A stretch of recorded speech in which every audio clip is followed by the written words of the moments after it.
At the same time that I was teaching elementary school students, I was also teaching adults improv comedy at a local theater on the weekends. This was a group of retired folks, graduate students, and semi-successful business people who were paying money to spend their Saturday mornings in an unventilated basement with me. And most of the exercises that we were doing together were to get them to let go of the self-critical part of their brain, to release the idea that there was a right answer to find, and to instead be more comfortable with their honest, creative, idiosyncratic thoughts. You know, there's some research that suggests that for many of us, fifth grade is close to the peak of this kind of wildly free, uninhibited creative thinking. But that does not have to be the case. I saw that shift with my adult improv students.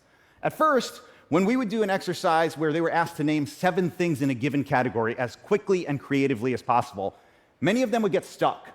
One guy, Rick, a corporate tax lawyer, answered the prompt, 7 weird types of shoes, by saying, brown shoes, white shoes. I'm not going to name all the shoes. It was all a lot of boring shoes. You get it. But then, after we practiced celebrating our more bizarre thoughts instead of repressing them, Rick eventually came up with a list that included things like shoes covered in mud, shoes covered in gold, shoes covered in the blood of my enemies, which is like, that's a lot, Rick. Actually, that's a lot. It's really a lot.